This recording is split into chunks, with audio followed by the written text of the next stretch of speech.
Natubang nasad og laing kontrobersya ang mga sakop sa Cinemalaya Board of Directors nga bag-o lang ni pahigayon og awarding ceremony niadtong Domingo. Kini human nga gi-upload sa usa ka kawani sa Cinemalaya sa YouTube ang 30 ka mga indie films nga nakapaulbo sa kaspa sa filmmakers sa Cinemalaya.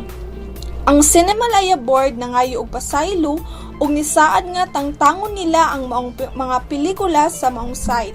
Samtang ang best film sa Cinemalaya nadaog sa pelikulang Kasal for the Director Showcase, Buaya sa New Breed category ug ang Asan si Lolo Mi sa Short Feature category. Si Nora Honor sa Laing Bahin ang nidaog sa Best Actress sa Hostisya, samtang si Yula Valdez ang nidaog sa Best Actress Award sa Dagitab. Kini si Gana Nagravante sa Showbiz Chika.